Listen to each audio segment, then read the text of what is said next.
Hello and welcome back to the Inside Java podcast, the podcast about everything Java, brought to you by the team at Oracle that builds Java. My name is Nicolai Parlog, and for this episode of Ask the Architect, I talked to Brian Goetz, Java language architect at the Java platform group at Oracle. I caught him on the evening before JavaOne, and over a beer we chatted about his recent two proposals about carrier classes and the evolution from the first to the second.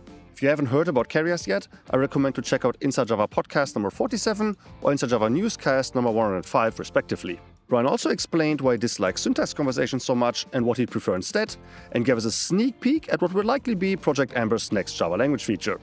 Enjoy the episode. We're here at JavaOne, right for the speaker dinner. Cheers. Cheers. Cheers. I don't get to do this even halfway as often as I would like to. But since I do have you here, I'm going to wring every last bit of amber stuff out of you that I can. Of course you are. Can you wring amber out of something? I'm not sure. We've got some amber over here. True, yeah. So, recently you sent some really interesting emails to the Amber mailing list about carrier classes, and we're going to get to those in a split second. But before, let's set the stage a bit. What is Project Amber?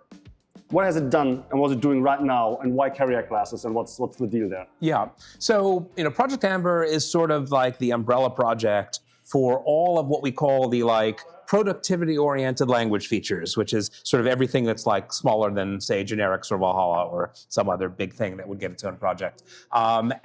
So within Project Amber, we've had a lot of different kinds of features. They don't all have to be related. So that's where we got text blocks, for example, the whole data-oriented programming arc of records, field types, pattern matching, more pattern matching, still more pattern matching. That's all part of Project Amber. The paving the on-ramp work, where we had concise class declarations and related features. That was also under Project Amber. So it's kind of a grab bag for just making the language more pleasant to program in. Mm-hmm. And now that the pattern matching basics, the first part, is basically done, right? Yeah. Not basically, I think it is done. So I think you could say the first big arc of data-oriented programming, which is records, field types, and some amount of pattern matching is done. Yeah. And then there's more to do in that. Yeah, and I think that's where carrier classes come in, right? Yeah. So what was the proposal about? And there was a second one that was slightly different, and let's talk about that. Yeah, so back when we did records, which was what was that, Java 16? That was a long time ago. We knew... You're right, actually I was going to laugh, but you're right, it's 5 years now. Yeah. Okay. We knew that records were an approximation for what people wanted, right? So we knew that there was a need for a concise way to express, a unit of data. And records were a really good compromise in that it brought together concision and semantics, and you could have invariants that could be enforced in the constructor, and you got good defaults for equals and hash code and toString, but you could override them. And then when pattern matching came along, records just automatically got pattern matching without you having to write an additional code. So wasn't that a happy coincidence? Yes, yeah. Funny how it works out that way. And everyone loves records, except that we always knew that records are a little bit of a dirty trick, because there's this bundle of behaviors you get if you fit into the narrow box that records can fit into, and if you step 1 foot outside of that box, all of a sudden you go tumbling down the hill back to writing a big old class full of boilerplate, right? So we knew that really records were a bunch of features. They were an agglomeration of features that we would like to expose individually. Mm-hmm. And records was just sort of like the introductory package, bonus combo pack kind of thing. But they deserve that by their semantics, right? They got that not just as a bundle of features, but because they make sense as a cohesive unit for records. Right. I mean, they're the Java's answer to tuples. They're nominal tuples, and that fits a valuable, role. And so it's not that we made a mistake in records, but we always knew the story wasn't finished. Yeah. And the shape of the rest of the story is, okay, how do we take all of these goodies that records get and give them to other classes that might not fit the constraints? So that means separating, pattern matching from how do you specify good equals and hash code, to how do you map between a field and an accessor method, and all of that. Does it make sense? I'm not sure whether that does make sense. Does it make sense to list out all the things that records do that you're now trying to fit into different kind of like buckets? So should we do that? Or is it like too many? Yeah. Well, sure. So there's the features that records had originally, which is you declare the shape of a record and you automatically get accessors. You automatically get a canonical constructor. You automatically get implementations of equals hash code and toString. Yeah. And then when we added pattern matching, you automatically got record patterns. And you got the representation, right? Like it's only the external shape. It's also like the fields. And you got the fields as well. And then looking down the road, we always knew that we would be able to give reconstruction or withers to records. Yeah. And maybe we might be able to give nominal construction to records, to be able to specify parameters by name. So we knew that there was like a lot of power in saying a record is this slug of data, right? Yeah. But the more goodies that records get, the more other classes are going to say, hey, I want to. Yeah, the steeper the cliff gets, right? Like if you have something that is a record, that's the worst case, I think. You have something that is a record, and then some requirement arises and it can't be a record anymore, then you're falling off a cliff, and it gets steeper the more features you add that only work for records, right? Yeah. It does. So we've been spending the last 5 or 6 years thinking about how do we break down these features? What are the conditions under which we could give them individually to other classes? And at the same time, even though records are not purely about concision, they're about semantics, and the concision sort of comes as a natural consequence of the semantics. We don't want people to have to write lots and lots of boilerplate, right? So we're mindful of how do we reduce the declaration burden for what we call low-value code, right? Like accessors, you can think of them as low-value code because they're formulaic. They're doing an obvious thing, but in order to be able to derive an accessor, you need an association that says the value stored in this field and the value returned by this accessor, which usually have the same name, are actually the same thing. And it's not just an accident that they have the same name. Then the proposal of carrier classes, does it still make sense to talk about the first proposal? Or should we just, maybe that's so we can see the evolution of the idea, maybe? Yeah, so we put out, kind of a straw man of maybe here's a way that we can extend the benefits of records to a large number of classes. We call them carrier classes or component classes. We're still coming up with names. Yeah. And it's funny because we've thought about it for quite a while, and it felt like, this seems like a pretty reasonable compromise.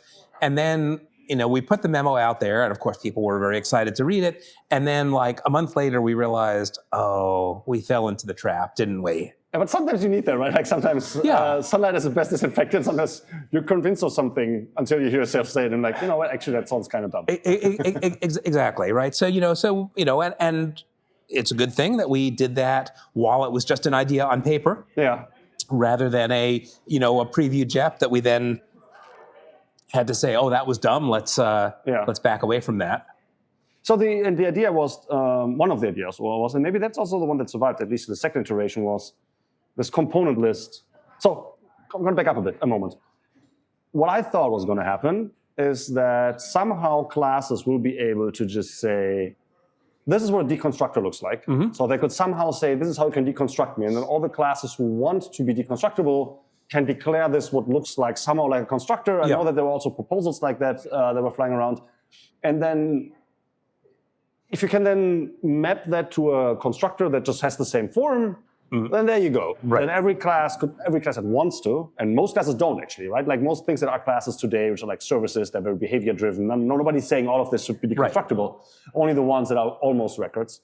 I thought the almost records can then just go ahead and say, okay, I already have a constructor. I'm going to provide a deconstructor that in the ideal case is just the symmetrical representation of that. And there we go.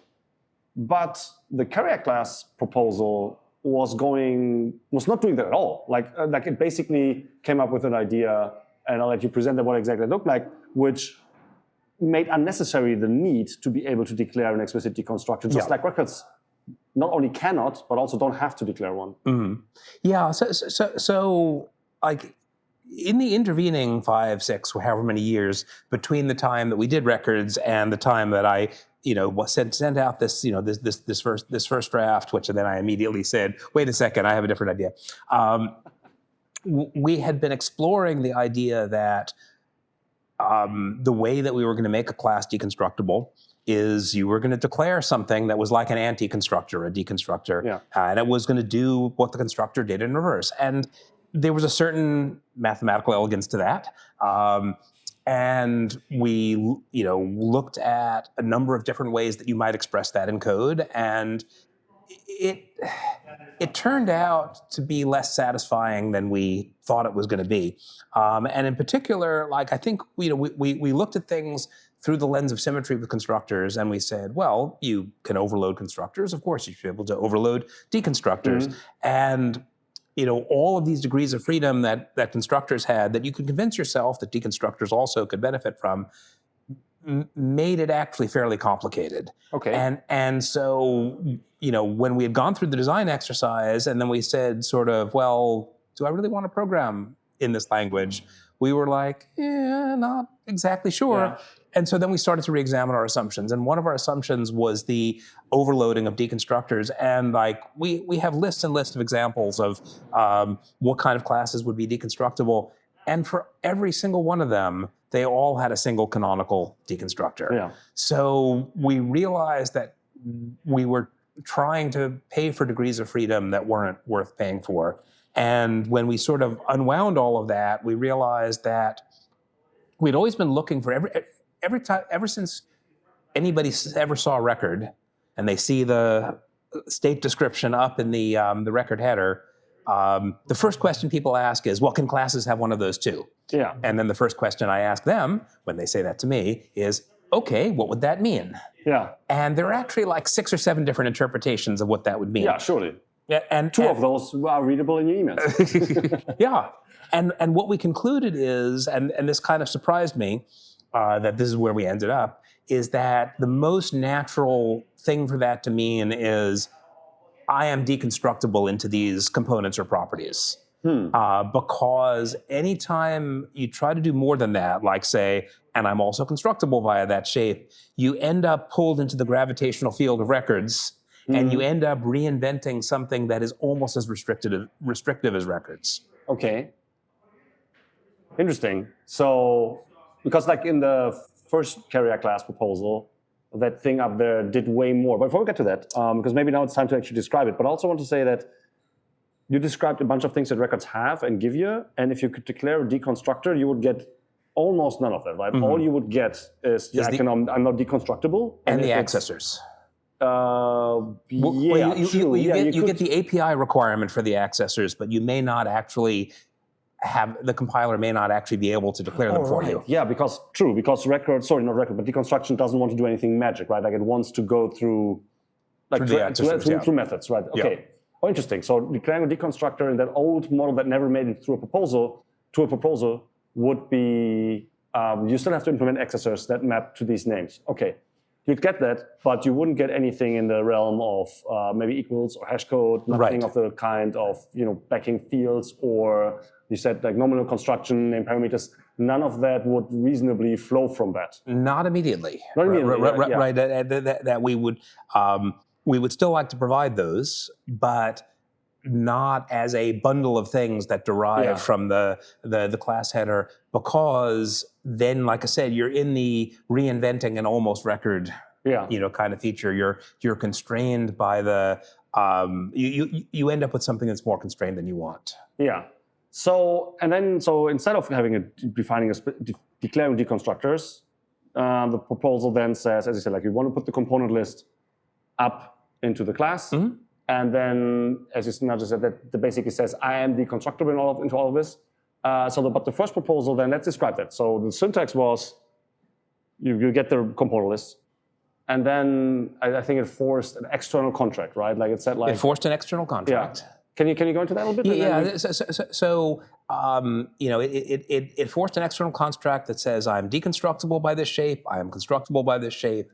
This shape represents a complete canonical nominal description of my state. And this is where you're like starting to veer into the gravitational field of records now. And so from that, we would like arguably be able to derive equals hashcode toString. And then we had a trick where you had to bring the representation.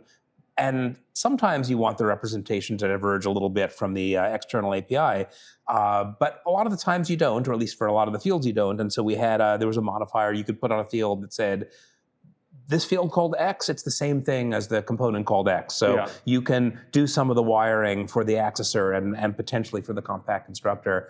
And that's where we felt like we were veering a little bit too much into Lombok territory. Okay. So that's too much magic header, like too much. You have to understand deeply the semantics. You couldn't see what's happening. Too much magic and too much focus on boilerplate reduction rather than on semantic contracts. Okay, and then the second proposal. How does that differ? And what was the thought process to get there? Yeah, so like I said, we waited 5 years for the first proposal, and then we immediately had second thoughts. So I mean, you're saying it took you 5 years, but the observable evidence seems to indicate it took about as long for the first proposal as for the second proposal. So it probably started in December. Well, what is some KPI you need to admit, Brian? I mean, we'd been thinking about this problem since we started records, and exploring different aspects of it, and it felt, like I said, the first proposal felt like things were coming together, and then so we published that, and people were excited, and then we said, "Haha, just kidding," which is fine. That's how the process is fundamentally iterative, and one of the things that always amazes me about this this game, no matter how long I play it, is so your first idea always sucks. I know that. Your second idea also sucks. Okay, fine. And then you iterate till you get to the fifth or sixth idea, and you start to think, oh, this is looking pretty good. And maybe by comparison to the first one, it is pretty good. But it is very easy to convince yourself that I must be there because it's so much better than where I started. And then you put it out there and you realize, no, it's not there yet either. And we have to iterate some more. How many more times? I don't know. 1 more, 2 more, 5 more. We'll find out. Yeah. Right. So it's kind of a humbling process. But I feel like the place that we landed, which is to say that a class having a header like that or an interface is a statement about its API. It's a statement about how it's deconstructible, and then we can come back for all of those other things that were in that first proposal with more targeted features. Okay, so what would that look like? So the second proposal then is really just means deconstruction, right? And you need accessors for that. But that, for example, to just go to this feature of concise, what's it called, concise record creation. What's it called? So withers. We're calling it reconstruction now. Okay, reconstruction. Okay, so the idea to take something apart and then slightly change 1 or 2 of the values or whatever, and then putting a new instance together. That requires those symmetrical deconstruction. Yes, it does. Yeah. So when the current idea around carrier classes or component classes, that the component list only means I'm deconstructible into this, then if I create I guess if I happen to create a constructor that looks the same, then the language looks exactly the same. So that's exactly right. So the idea is if you happen to have a constructor that has the same name and type of components in the same order, you haven't said, oh, this is the canonical constructor, right? There's not necessarily a modifier on the constructor that says canonical constructor. Yeah. But we're willing to, and this is maybe a little bit cheeky, but it's a little bit of magic, but we're willing to say, well, obviously that shape is very special to this class. Yeah. And so when we see a constructor of that shape, we're going to say, yes, that's the canonical constructor. And that's what will unlock reconstruction for classes that aren't records. Yeah. And what about... and maybe marshalling as well. That's like serialization 2.0, exactly. marshalling as we call it. Yes, exactly. Okay, yeah, that makes sense. So we're not going to go into that here, but I'm going to put into the show notes a link to what this is about. But in short, if you can take things apart, and put them back together with a well-defined protocol, that in between, it doesn't have to be Java code. In between, it could be JSON or bytes or whatever. Right. It could be serialized to JSON, sent over a wire, and reconstructed on the other side. So what features then are missing from that you said we're going to come back for that later? One thing would be like the equals and hash code. Yeah. And then the mapping to fields. Right, the automatic, if I can figure out that this field is somehow mapped to a component, then I will give you the accessor and maybe some compact constructor boilerplate reduction. And we can do these in stages. And so one of the great things about Amber is we can take a big thing, like pattern matching, which might have in the old days when we did like big projects like generics and lambdas, we might have done like 5 or 6 or 7 pattern matching JEPs all as one big release driver, but we don't have to do that. And so we can start with the most valuable one, which is deconstruction, not just for classes, but also for interfaces. Yeah. Reconstruction for interfaces? Well, you said deconstruction. Deconstruction, right? And then work our way down the priority list until we feel like, Yeah. So that means then that now we said earlier, going from record to a class falls off a cliff. But really, it's just 2 cliffs stacked on top of one another. One of the cliffs is, oh my God, now I have to create all the boilerplate. And the other cliff is, there are things that I can do with records that I cannot do with classes. Right. So I have to. So the issue is not only local within the type that I now refactored, but it's like everywhere the type is in this case pattern matched over. And that would fix that second cliff. That would fix the situation where, okay, I can go to another construct that would still allow me to do all the deconstruction or reconstruction or whatever. But the boilerplate part is still there, annoyingly, and you said that you can come back for that later. But it also means that you have to be confident that you can find a way to jerry-rig this, to design a good feature on that. Right, well, like part of the reason why, we waited as long as we did on reconstruction, which is like probably your next question, is when am I getting reconstruction, right? Brian, wow, how insulting. I would never ask you when questions because you're not going to tell me anyway. So we knew about the concept of reconstruction when we did records. We knew it was something we could do. We had a JEP for it for several years, and people are impatiently asking, when am I going to get it? It seems like a great feature. Why are you waiting? Yes. That's JEP 468. It's not like I say this to myself every night before I fall asleep. Not at all. But yes, that's the one. Yeah. Yes. And the reason that we waited so long is not that we're lazy or we hate the feature or even that we think the feature has anything questionable about it, but we wanted to have some confidence that when we did reconstruction for records, there was going to be a path to doing it for classes as well. Yeah. And for a long time, we weren't quite sure about that because we were exploring declared deconstructors and classes, and there wasn't an obvious answer there, so we felt like, well, we better finish this exploration before we commit to something like that. So when we kind of made the decision that it is better to handle deconstruction at the class level rather than as the member level, we felt like, okay, this is a solid foundation on which we can build deconstruction, and now that kind of unlocks reconstruction for records. And currently, if you follow Amber Spec experts, there's a big surprise, a discussion going on about syntax. And there's actually like 2 different syntactic, they're not even syntactic, they're 2 different conceptual ways to represent it. One is in terms of sugar around a constructor to highlight the fact that, the main part of reconstruction is construction. And the other approach is sort of treating it as, let's pretend the record is mutable just for a minute, and then I'm going to mutate the fields, and then it's going to freeze down into a new object, which is clever and cool and maybe a little bit too clever, and so we're like it feels to me like I would understand both of those better before I see the difference, because the way you describe it seems like, oh well, that's just 2 different ways to describe the same thing, but you're saying it has implications. So one looks a lot more like a constructor call with some extra goop, and the other looks a lot like mutating a bunch of local variables and then magically construction happens. That second one sounds like the with version, right? Yes, that's the with version. So it's like you have a record, then you say with. Right. Then and then you have a block of statements that mutate these local variables. And the reconstruction of the thing is implicit. It just happens in the closing curly brace. And so we're currently debating the pros and cons of these two different approaches. But that means it's all over with the shouting, right? Yeah, so syntax. I know that's your favorite conversation. Ideally first. We're going to get there in a second. But I want two follow-ups. So the one that I asked earlier, I still didn't get quite the answer that I wanted. It was, you must feel confident. I understand that you say, okay, look, putting the component list into the class header, that looks good. That's probably where we want to go. Surely that's where we go, and that maps it well to records, and that clears up the deconstruction, clears up reconstruction. Got that.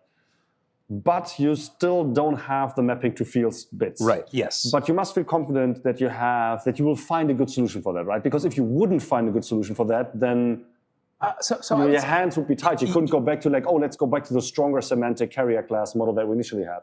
Yeah, so I would say I feel confident enough, asterisk, where the asterisk means if it turns out we don't have a good story for this, it's not the end of the world, right? Because we're more like the fact that you can deconstruct records and you can't deconstruct classes is a real gap in the language. Yeah. The fact that you have to do more manual coding than would be ideal is minorly sad. Yeah. And do we want to fix that minor sadness? Of course we do. But is it the end of the world if we don't? Well, not really. So we have a little bit more flexibility to say, we're going to keep working on that problem. We have several candidate solutions. Yeah. It's likely one of them will work. And if one of them doesn't, or it turns out to not be as important as we thought, and we have a much, much more attractive feature to work on, it's all good. Yeah.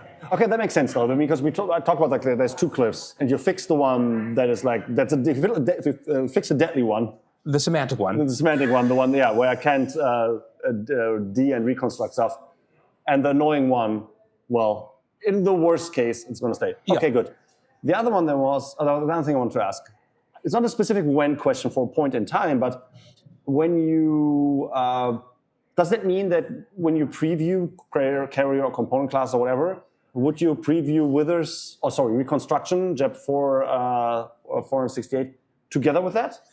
We might and we might not. Yeah, okay. We're not sure. I mean, we sort of feel like we've now unlocked a bunch of things that we could work on, and we could kind of work on them in almost any order. We could do them simultaneously. We could do them sequentially. We could say we're going to do reconstruction for records now, and then when we do, carrier classes, component classes, whatever they're called, deconstructible classes, maybe they will automatically get reconstruction, or maybe that'll be another JEP, right? We have a lot of opportunity to, sort of slice the salami as thin as we like. You're just teasing us, making it ever thinner. Okay, good. I think that covers all of that. Now, syntax. Yeah.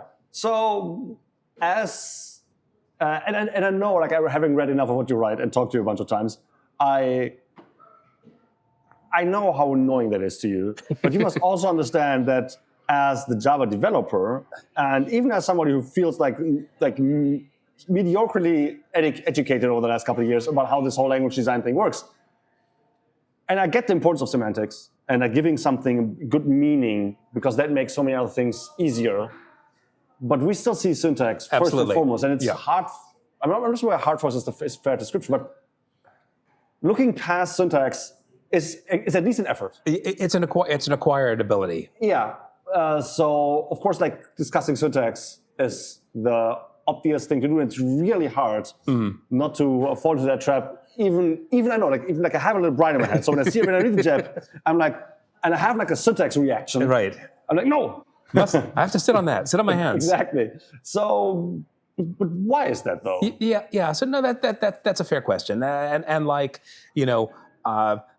I sort of interpret this question as, Brian, you seem very grumpy, and every time someone brings up syntax, you bat them down and then kick them when they're down. And where do these anger issues come from? Right? That's really what you're asking. I think you put words in your mouth, but let's run with it.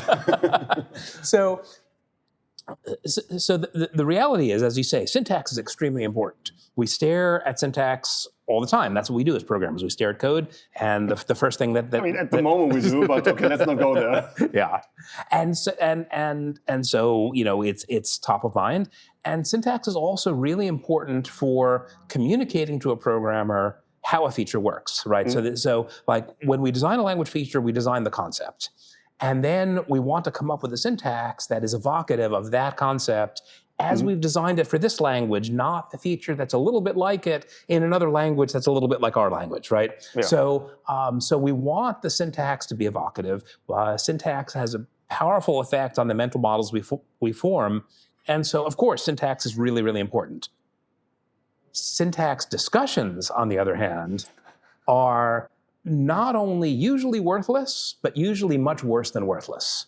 And so when syntax discussions come up and we tamp them down, it's not because we think syntax is unimportant, but because we think that nothing good and much bad actually can come of the discussion continuing. And sort of there's like 3 layers of why this is bad. So I'll start with the most harmless, which is that syntax discussions are inherently opinion-based. Yeah. So they often don't converge, right? And so someone says, I like this one. Oh, I like that one. Oh, I really like the way Kotlin does it. Oh, I really like the way Scala does it. And nobody's convincing anybody. It's just they keep talking until everybody's tired and they look for something else to talk about. I mean, if you wouldn't always only copy other languages' features, then maybe you could set the standard. Then you wouldn't have the Kotlin or Scala does it that way kind of discussion. I wish it were like that. That's one rant at a time, please. Okay, good. Okay, so you're saying they're opinion-based, they don't converge. Right, so they're opinion-based and don't converge, and so that makes them mildly annoying, but okay, fine. There's a lot of things in life that are mildly annoying. But as we sort of like, move up the harmfulness gradient, sort of the next layer of like why these discussions are so worse than worthless is that they are almost always happening at the wrong time. They're happening prematurely, and they're generally, I guess, what's the opposite of deeply considered? Shallowly considered. And what I mean by that is, like, we want the syntax to be evocative of a concept. That means to have an opinion about whether this is the right or wrong syntax, you have to understand the concept. But if someone reads the JEP and the first thing they do is have a syntax reaction, and the second thing they do is write about it on the internet, they haven't spent any time trying to internalize the concept, validate that the concept means what they think it means and not the thing that's kind of like it in Kotlin or Scala or another language where they saw something that maybe used a similar syntax. And so people are arguing about syntax, which should be about, does it support the concept before they understand the concept? But in those people's defense, though, when you learn the language or when you, not everybody reading or looking at that syntax already has that understanding. I mean, at the moment when you put out a JEP, nobody has, right? Right, and most developers, but many developers will eventually. Yeah. But still, as Java, the language grows, it will become more and more common that developers don't actually have a grasp of all the concepts. So then that would still be a fair criticism to say, like, look, yeah, if you understood it, it makes sense. But what about all the people who haven't understood it yet? Yeah, no, that's fair. And like I said, we design the concept first. We go through a process of validating, is this the concept we want? And then we look for a syntax that supports a easy acquisition of that concept for users, right? And so that means the syntax discussion really has to happen much later than it's actually happening. But like the really super disastrously harmful thing about syntax discussions is they're like an invasive species, right? So an invasive species is one that reproduces quickly and has no natural predators.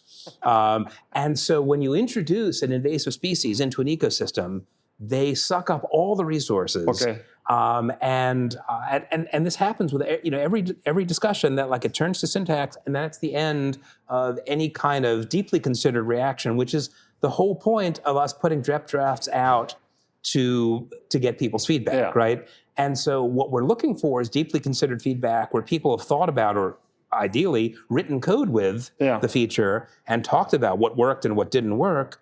And if they immediately go to the short-term, dopamine hit of like arguing about syntax before they understand the feature, they are going to drive out all of the discussion that might actually lead to a better feature. Yeah.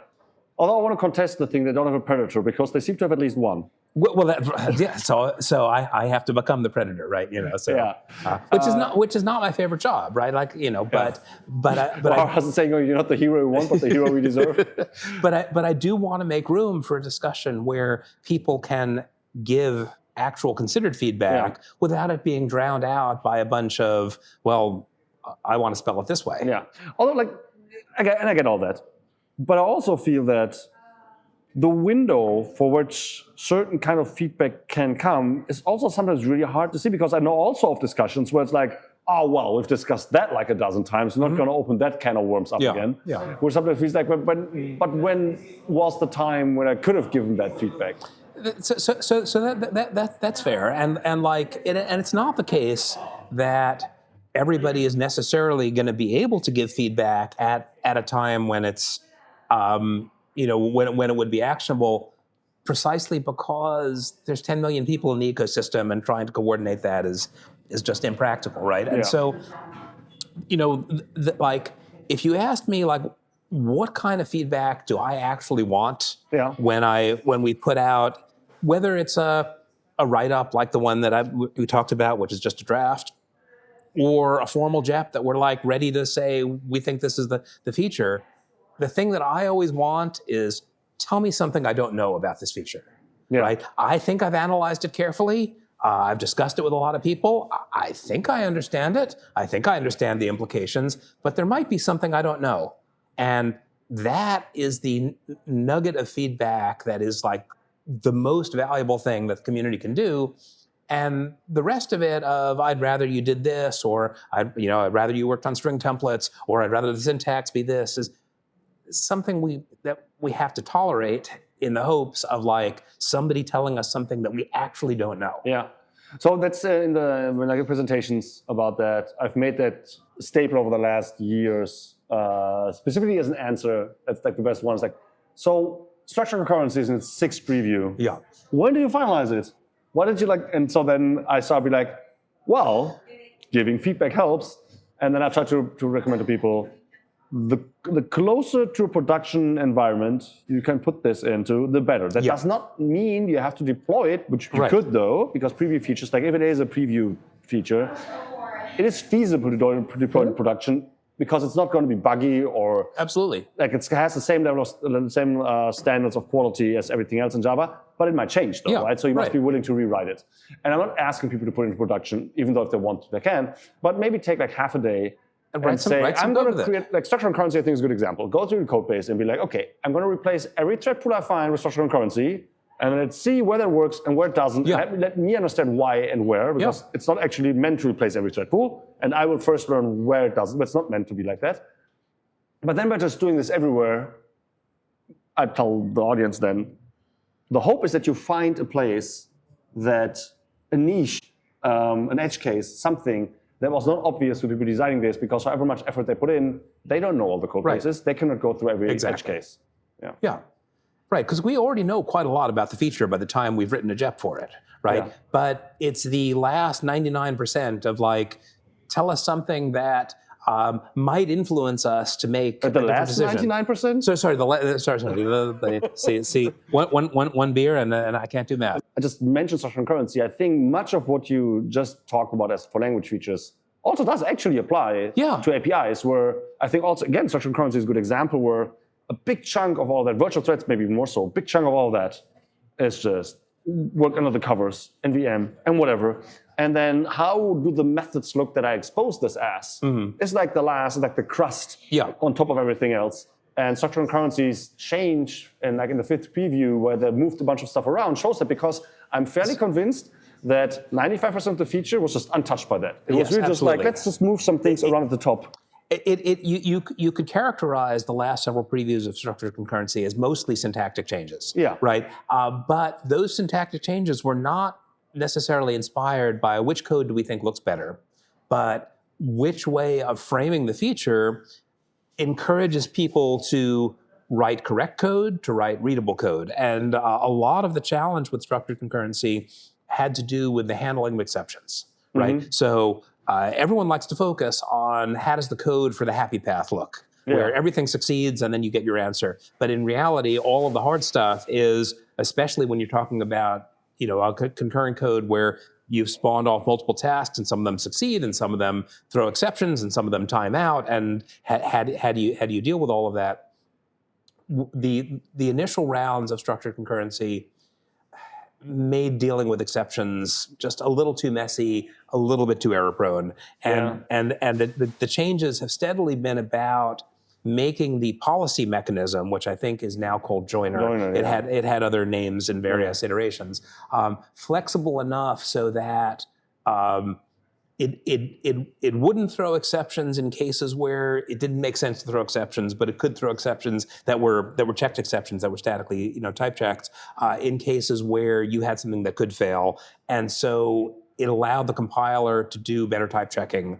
And that was tricky because that's like, again, last 1% kind of thing. Yeah. I mean, I have specific thoughts on structured concurrency. It probably doesn't make sense to go into now. But I think do you think there's anything more to add to the how to give feedback part? So we said, like, if something is a feature that is already a preview, and the best feedback is as much time and as close to production as is reasonable for that person who wants to give feedback, go into that and just basically mostly just report your experience, right? Report your experience, try it out, report your experience. And, part of it is what to do and part of it is what not to do.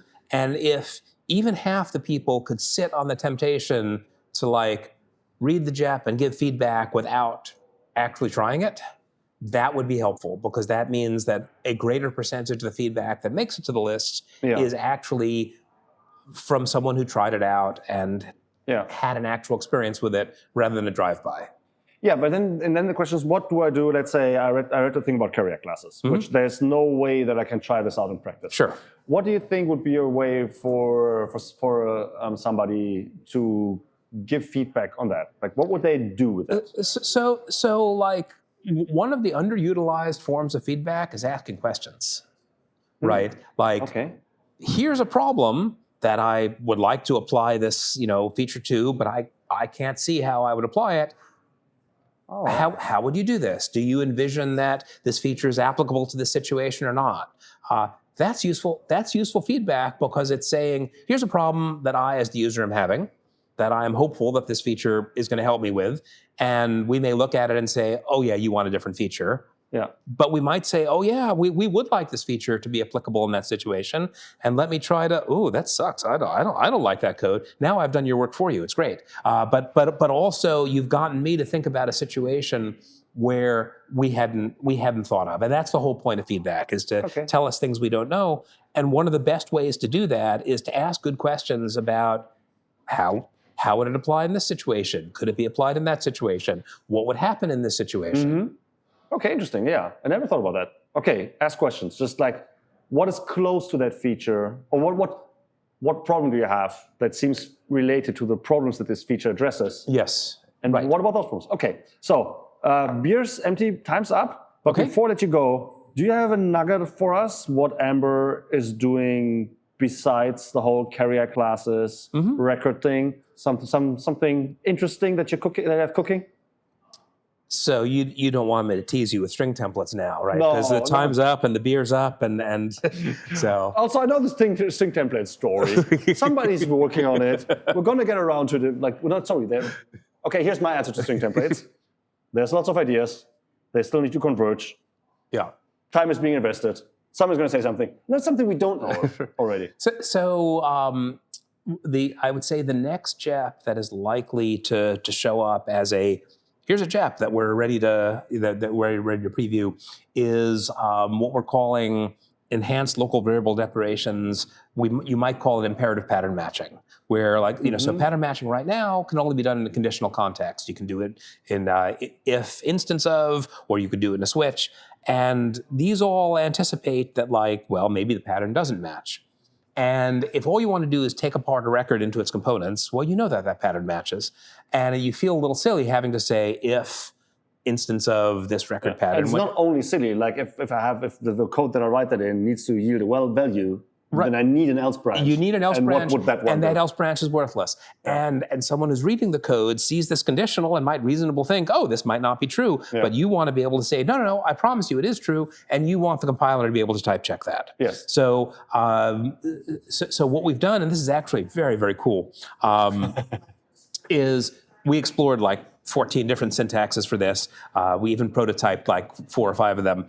And the one that we ended up picking was basically to unify local variable declarations with initializers, int x equal something, with imperative pattern matching. So if you think about like a local variable declaration statement where you say, int x equals 7, the thing on the left side, int x, well, that could be a local variable declaration, or it could be a type pattern.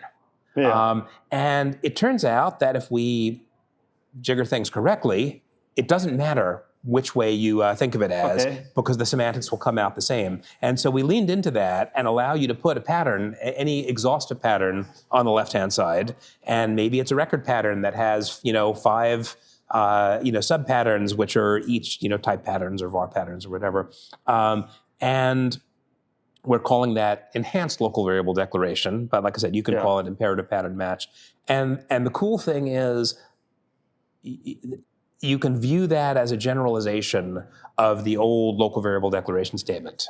Okay, so but just to give people who don't know that an impression of what this is about, the right-hand side is like a method call probably, which returns some expression, record instance, so something that is deconstructible. Right. Yep. And then the left-hand side doesn't say, oh, var user equals this method call, and then I have to call accessors to get the user stuff out. Right. It's a whole record pattern that says point of var x, var y equals circle.getCenter or something like that. So preview in?